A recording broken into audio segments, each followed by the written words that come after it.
So this phrase, turn the other cheek, came from the Sermon on the Mount.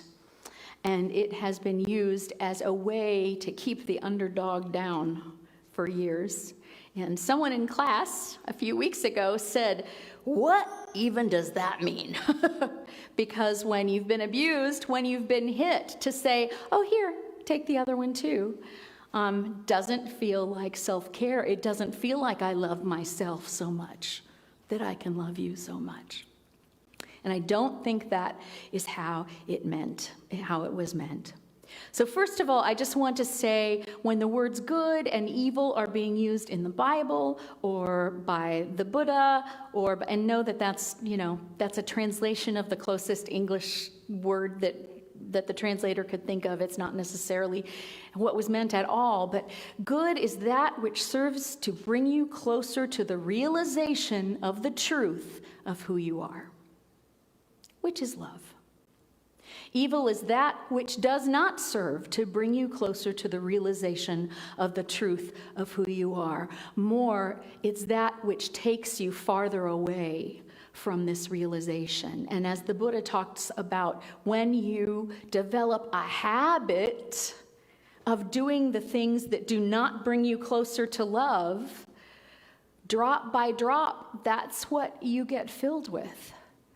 And when you develop a habit of doing the things that bring you closer to the realization of the love that you are, then drop by drop by drop, you become that. And as we know, when we develop a habit, it gets easier and easier because we don't have to think about it.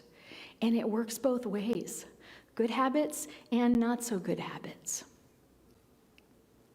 So when in the Sermon on the Mount, Jesus said, the lamp of the body is the eye. And if your eye is filled with light, then everything's good. And if your eye is not filled with light, then it's horrible darkness. Well, the eye is the way you see things. The lamp of the body, what informs your whole existence in human form, is how you choose to look at the world. The lamp of my body is how I choose to look at the world. And when I choose certain ways of looking at the world, and I choose them over and over again, they become habit. And then I think I'm seeing everything exactly right. Yes, we are all going to hell in a handbasket. There is no hope whatsoever. Know anybody who has that habit? And so, man, I have noticed, I don't know if you've noticed this, but it's a lot easier for me to develop a unhelpful habit than it is for me to develop a habit that's actually good for me. I don't know why that is, or maybe it just seems that way. But when those thoughts come in, I cannot just leave them sitting there. I have to answer them.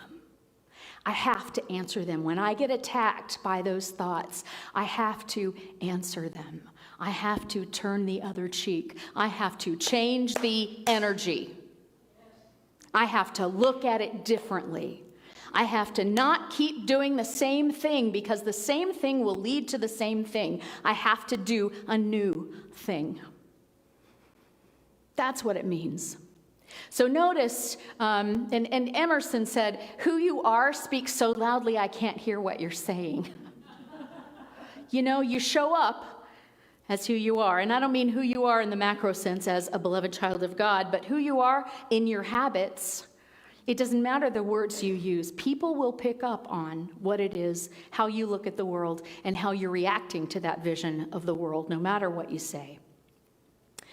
And notice the Buddha doesn't say, if you do evil, punish yourself for all eternity, or else God will.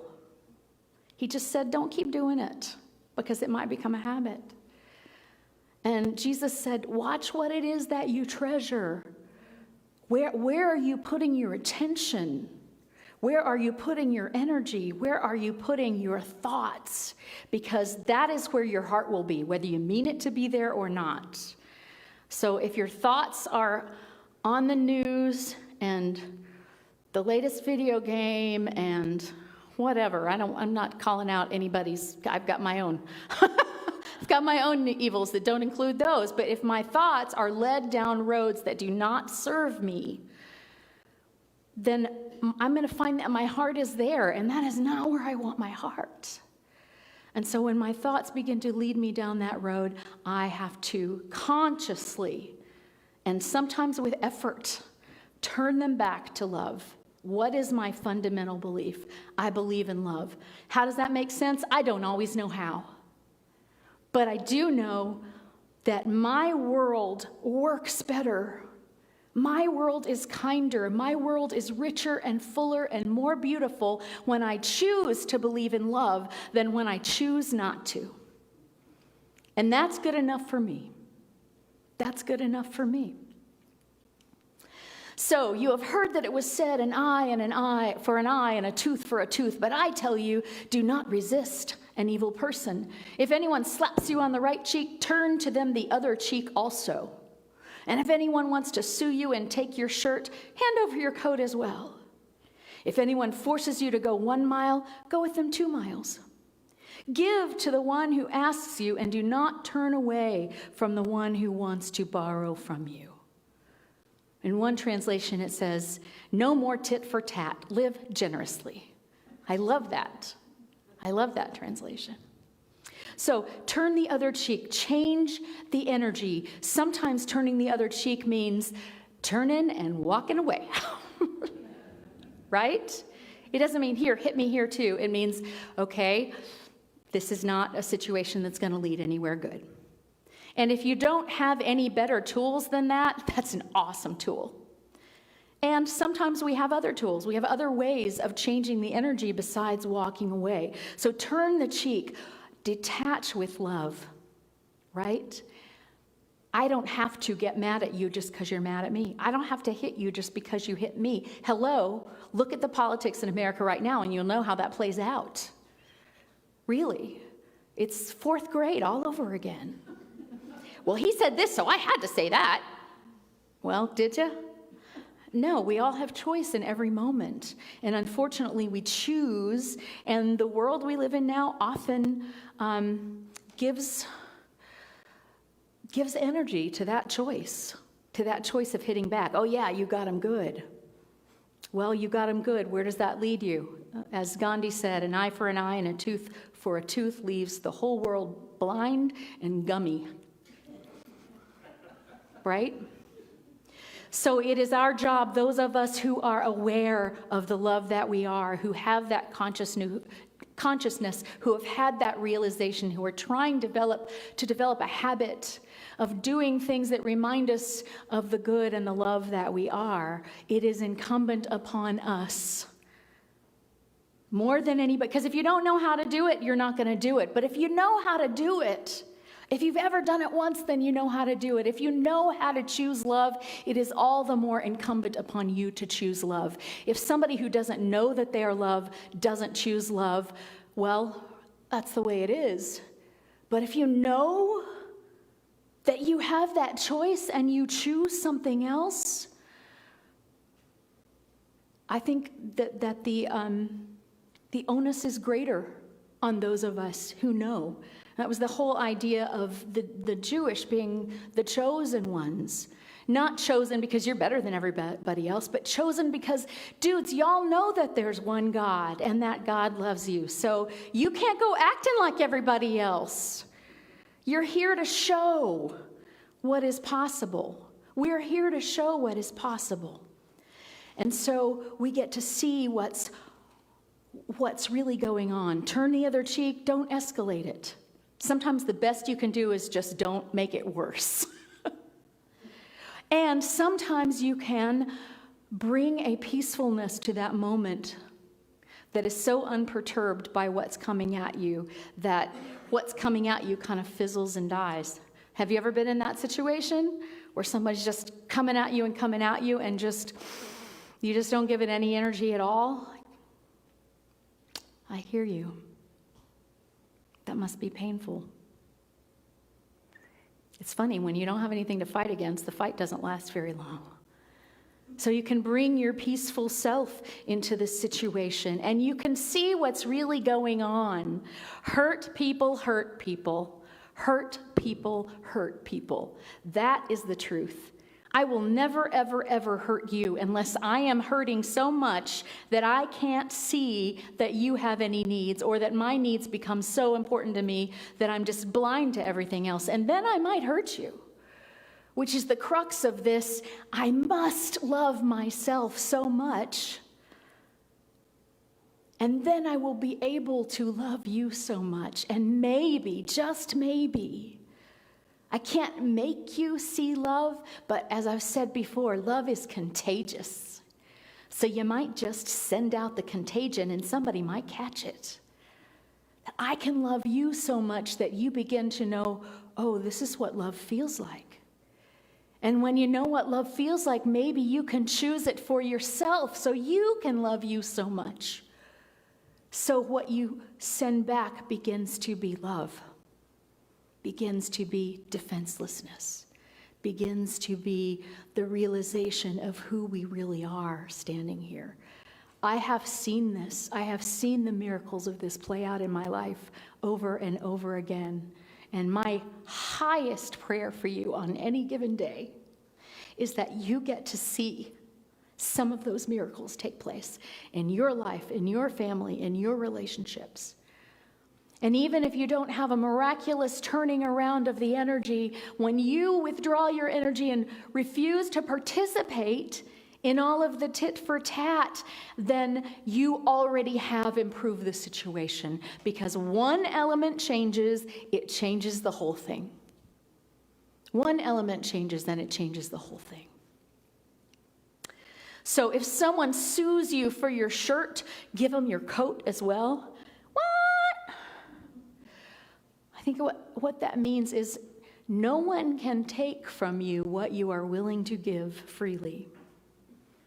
I'm not saying if you have a justifiable lawsuit that you just give up.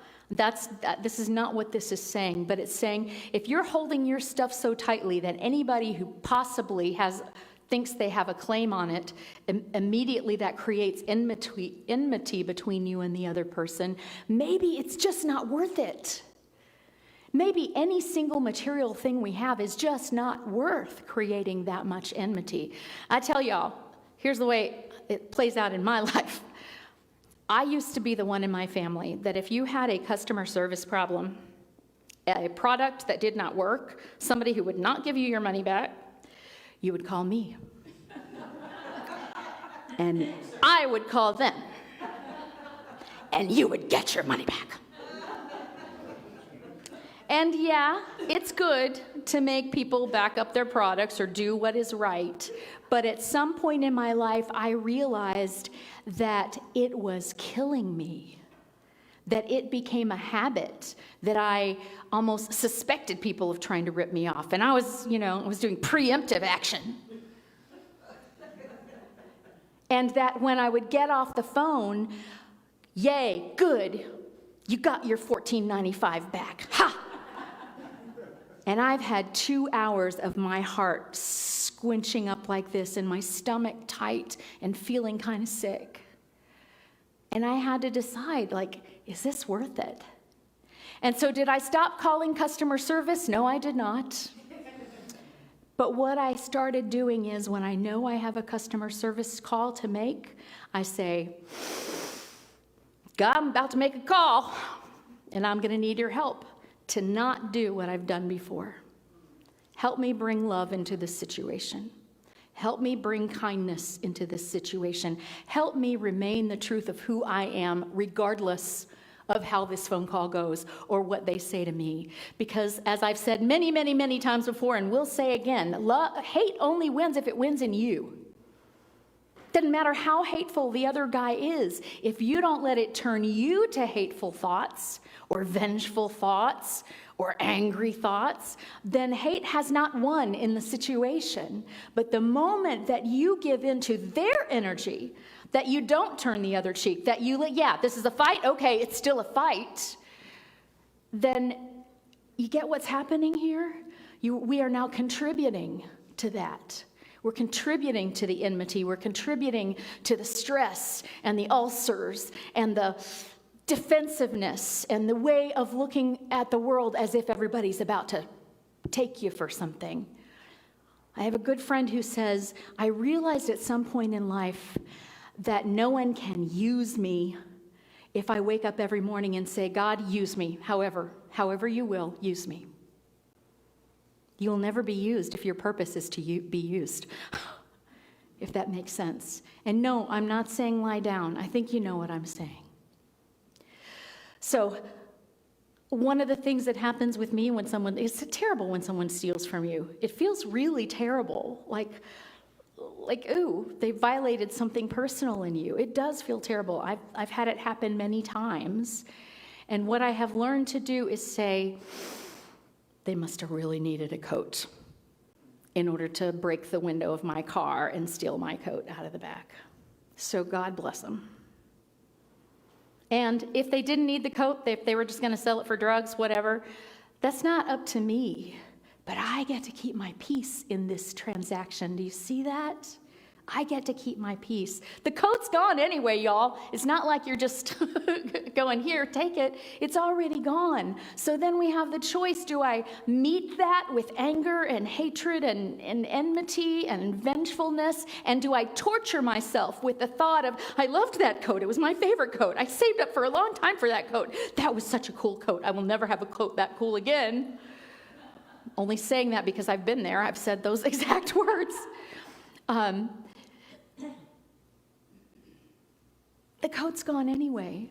So how are you doing after the coat is gone? Are you in peace? Yay. Are you not? It's your choice. It's your choice. So if anyone asks you to walk a mile with them, in other words, if anyone tries to take unfair advantage of you, walk with them too. And I think what that means is if you can't do anything about it anyway, don't develop the habit of grudges or revenge or fantasy. It's the same thing. Really, all of these in that set of verses mean the same thing. Bless them, change me. I can't do a thing about what you're doing, but I can respect the love that I am enough not to give it away cheaply. I can respect the love that I am and know that it's strong enough to overcome anything you throw at me. It's strong enough for me to overcome anything you throw at me. It might even be strong enough that it helps you overcome whatever it is you're throwing at me. It's amazing. You ever want to stop a fight? Say, I think you're right. I agree. And believe me, I don't do that lightly unless I actually do agree. But the miracles happen, y'all. No one can cut you off in traffic if you choose to give them the right of way. It's not possible. Ooh, he cut me off. No, he didn't. I just said, whoa, okay. Got somewhere important to go, buddy. All right, fine. We can never conquer the angry by getting angry. It will never, ever, ever work. We can, the Buddha says, conquer the angry one by you cannot conquer the angry one. Sorry, I'm going to start again because I wrote this down. There's a reason I wrote it because I knew I wouldn't remember it. Let me read the words as they are said. Conquer the angry one by not getting angry. Conquer the wicked by goodness. Conquer the stingy by generosity. Conquer the liar by speaking the truth. And notice it says conquer the liar by speaking the truth, not by forcing your truth down somebody else's throat, right? You don't have to get them to agree with your truth. You just have to know what it is. And when you really know what's true, then there's nothing to defend. There's nothing to defend. And when we try to defend something that it does not need defending, it actually becomes offensive. It becomes, and I grew up in that, y'all. And it's still a habit that I work very hard to keep from. If you don't believe me, ask Bob. Best defense is a good offense, right? Well, you did, oh yeah, let me tell you what you do. That's my knee jerk. It's something that I work on every day. It's something that I work on every day. And it's better. Would you agree that's better? It's better. 33 years, it's better. But you know what? It didn't get better until I decided that it was not appropriate for me to do, not even just because I was hurting other people, but because I became who I do not want to be. It didn't start to be, it's like I haven't worked on it for 33 years. It took me a few years into it to go, maybe this is something I could look at. And maybe this is something I could work on a little bit. I mean, I was taught it well. I thought it was the right way. I thought that's how you do the world. In the same way that some people are taught, if somebody insults you, ram your fist down their throat and don't stop until they're bloody and they can't talk back. There are people in this world who are taught that in their families. I was taught something similar, but it was more verbal. Right? Leave them. Yeah, take them to their knees. They may have caught you doing something wrong, but boy, do you have a list of stuff they have done wrong. Take them to their knees. It's not a good way to live. It doesn't make you happy with yourself. Have you ever won the argument and then walked away and thought, I feel really crappy right now? Yeah, that's when you know there's an opportunity to change the energy. There's an opportunity to change the energy in every single transaction, in every single relationship, in every single conversation, at all times, even the conversations with ourselves. We have the opportunity to change the energy, to turn the other cheek, to approach it with love, to conquer hate by love, wickedness by good, conquer stinginess by our own generosity. I hope and I pray that we are able to do that a little more each day. Like as the Buddha says, a person becomes good at bringing themselves closer to the realization of the truth of who they truly are, the love of who they really are, drop by drop by drop, just like a pot is filled with water. Thank you.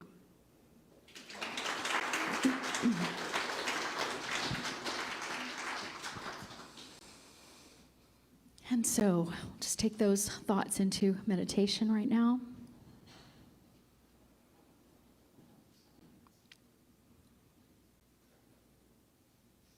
First of all, let's just check in. How you doing? Ask yourself, how you doing? Feel yourself sitting in this chair. Feel the breath entering and leaving your body.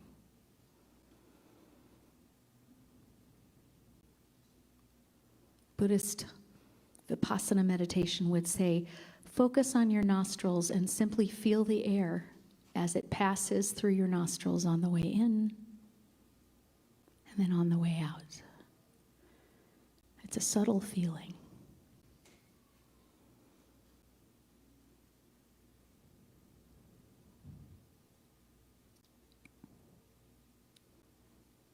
As you sit here, if there's a place in your body that doesn't feel comfortable, that doesn't feel good, that's tight, send it some love.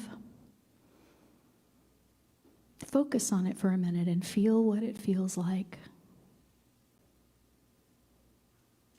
And then simply say, I love you, and come back to the breath.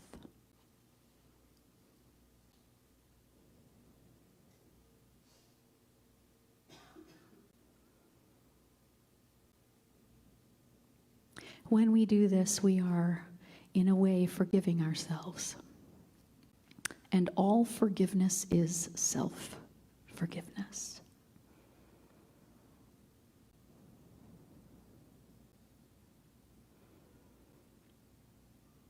I love you means I recognize that I have access to all the love that there is in me. And in this moment, I choose to focus it on you.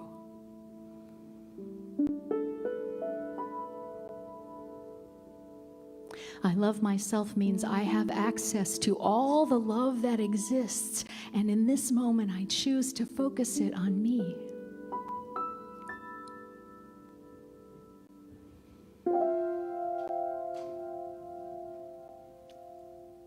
And when we do this on a regular basis, simply, I am going to sit here and give love to myself. Make the choice of love which is already here for me. And strengthen myself in love so that I can think of you and make the choice to send that love out to you. To an individual, to a group of people, to an institution, to a community, and to the world.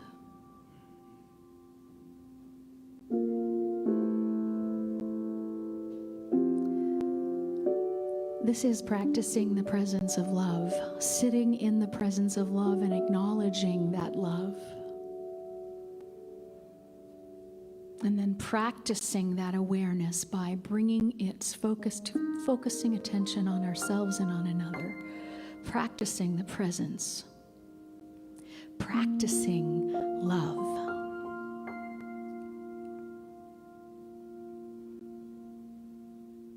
I love you.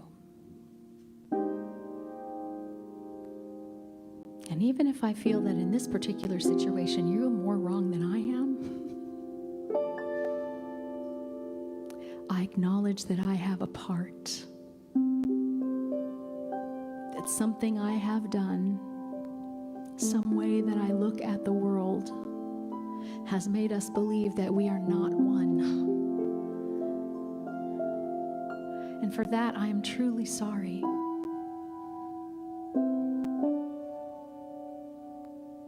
And in that sorry is, I am willing now to see the oneness.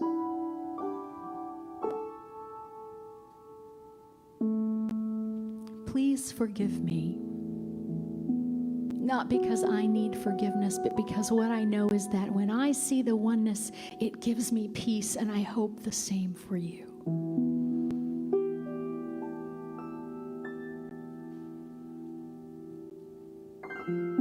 And finally, thank you. Thank you for being willing to engage in this transaction, this relationship, this moment with me, where we seem to be one thing in our earthly form, but where in truth we are something else entirely, and where we both get to learn. We both get to make a choice that can change our lives.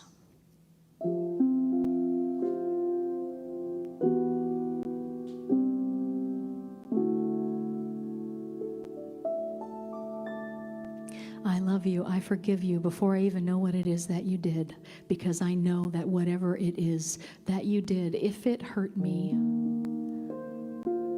it just came from a place of pain and hurt inside of you, and I know what that feels like, and it's easy for me to forgive you for that.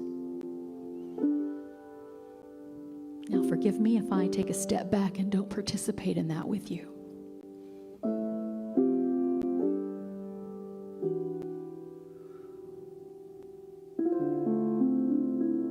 I bless you as you grapple with your choices. And the choice I make right now is clear. I choose love. I choose non-aggression. I choose to put my treasure and my heart into the love that I am, rather than into proving I am right.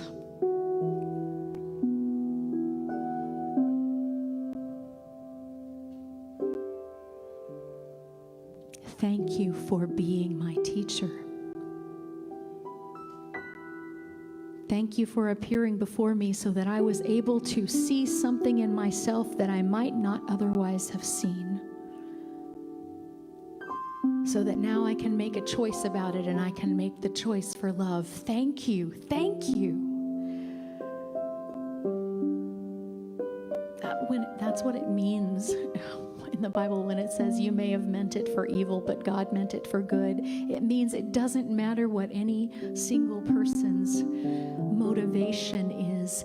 We, the God within us, the love that we are, can turn it to good, can change the energy within ourselves and completely turn it around. And when we know we have this power, why wouldn't we use it? And so we do use it. We choose it today.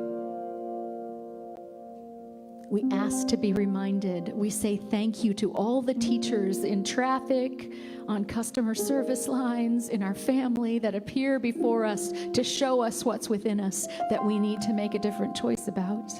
Thank you, thank you, thank you, thank you, thank you. Thank you, God, that I know that I am a drop in this ocean of love, with the whole ocean available to me at all times.